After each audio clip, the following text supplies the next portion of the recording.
What's going on, guys? Welcome back. Hope you're all doing well. Thank you for clicking into another video, and it's time for another retro review. And if you like retro wrestling, you are in the right place. I'm talking about ECW's Barbed Wire, Hoodies and Chokeslams.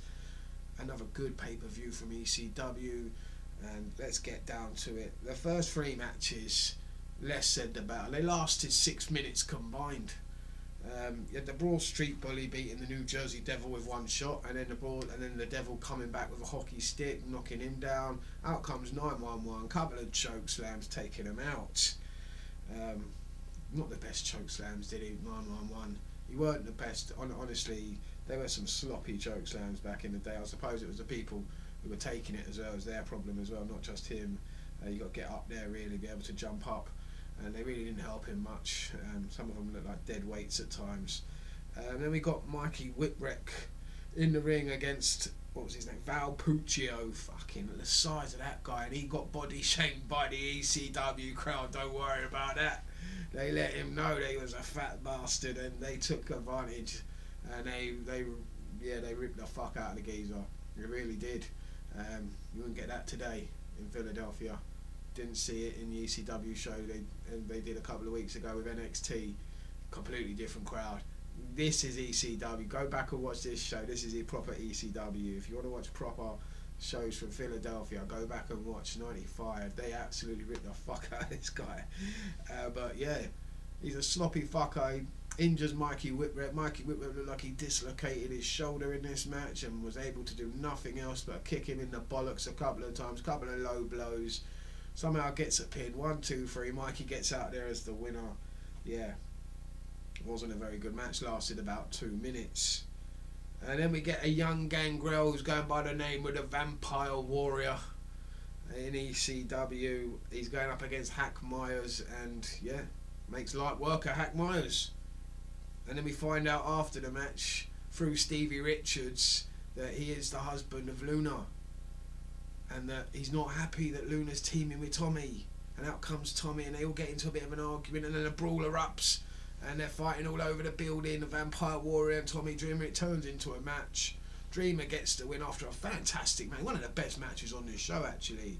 Vampire Warrior actually, yeah, pretty good. Gangrel, yeah, showing he can actually go, and I'm not surprised he didn't stick around longer in ECW. It kind of suited him. But yeah, good match. I enjoyed it. Tommy Dreamer gets to him with a sickening flying DDT onto a steel chair. That was brilliant. Then we get the fifth match, which is another squash match. 911 defeating Jungle Jim Still in a squash. Just comes out, chokeslams the geezer. 1, 2, 3. Chokeslams him a couple of more times just for the fun of it. And then we get Beulah McGillicuddy versus Luna Vachon.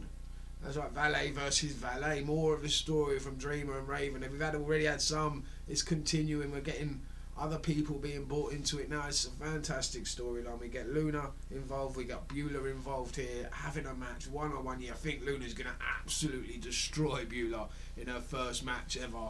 The pretty lovely Beulah McGillicuddy standing there, and then there's Luna Vachon, who's an absolute animal, and you know what she's like. We know from previous or what she's done before and who she's done it to, and she's going to absolutely destroy Beulah. But here comes Stevie Richards from behind, steel chair, knocks her down. Referee behind the referee's back, of course, and then all Beulah's got to do is walk over, roll her over, lie on top. 1, 2, 3. Beulah gets the win. Beulah defeated Luna Vachon. Can you believe it? And then Raven gets in the ring, and they start beating on Luna. Out comes Tommy Dreamer to make the save, and then they injure Tommy Dreamer. They beat the fuck out of him. They break his hand. Then they go to hit Luna with a steel chair. Tommy gets in the way and gets one in the head as well. Gets knocked the fuck out, and then they move on to a 6-man tag match.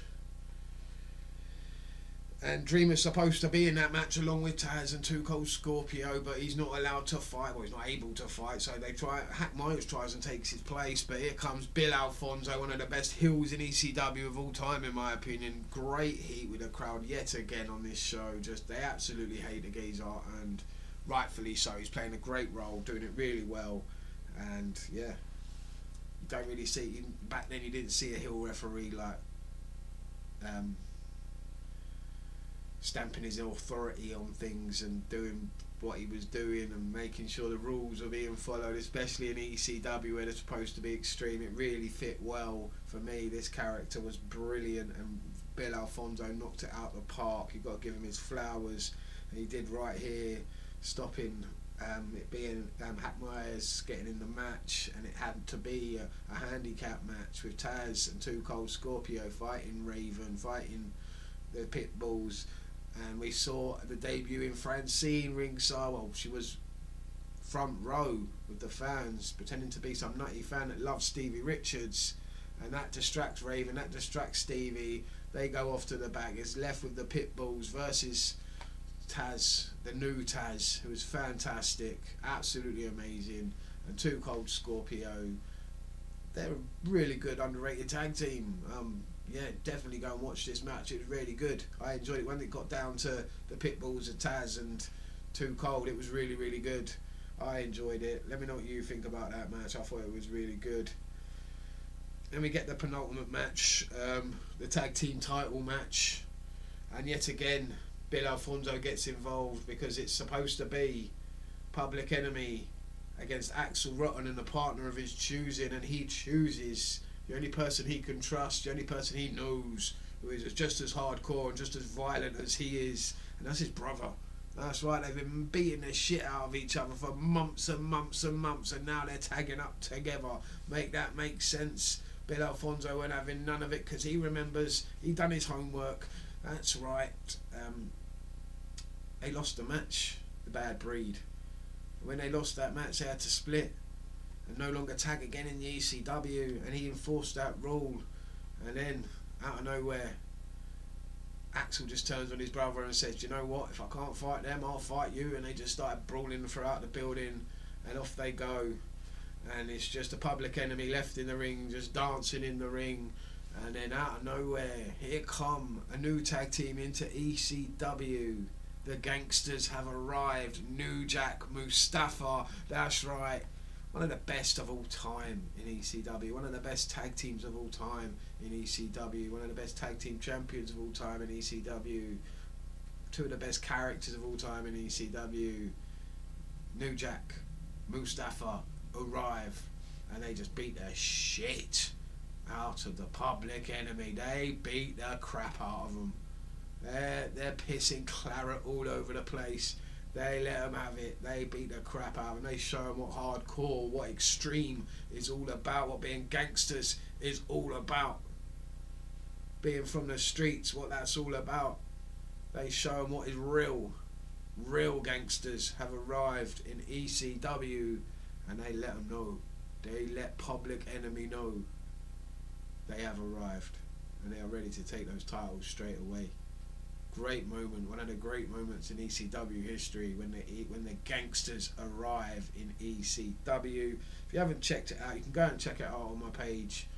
I did do an interview a couple of years ago with Mustafa, a really cool guy. Go and check that out, it's really cool. I do suggest you go and do that. He does tell it the story a lot better than I do right now, but yeah, go and check that out. Then we get the main event, and I've seen a couple of barbed wire ring matches, and there's only one really in my opinion that was any good, and that was Funk versus Sabu in ECW a couple of years later. This one wasn't very good at all. The others I've seen haven't been very good at all. It's very hard to do that sort of match and make it work, and yeah, this wasn't good. Didn't enjoy it. I thought it was poorly done. They do a stupid finish, a dusty finish as they call it, and where we think Cactus Jack has got the win, and by knockout and beating the Sandman. But here comes Bill Alfonso again, reversing the decision. Sandman gets the win and gets out of there as the champion somehow, some way. Not the greatest finish to the show. I felt they should have finished it with the Public Enemy getting the shit kicked out of them by the Gangstas, but they finish it with a terrible, in my opinion, really bad championship match. Sandman ain't had many good matches so far, and that's not what he's known for. He's known for drinking the beer, and he does that in this match before he gets it. That's the highlight of the whole match, was the Sandman shitting himself getting into this match, and he drinks a couple of beers, smokes a cigarette, and that's how the character evolves into what he becomes, you know, just drinking and smoking on the way to the ring. I think this is the first time we see him have a beer before a match, because he's so nervous and just shitting himself about getting into the ring. that was pretty cool. I did enjoy that. That was a good story, but the match itself wasn't the best. Other than that, yeah, let me know what you think down below. Thanks for watching, and I will see you next time.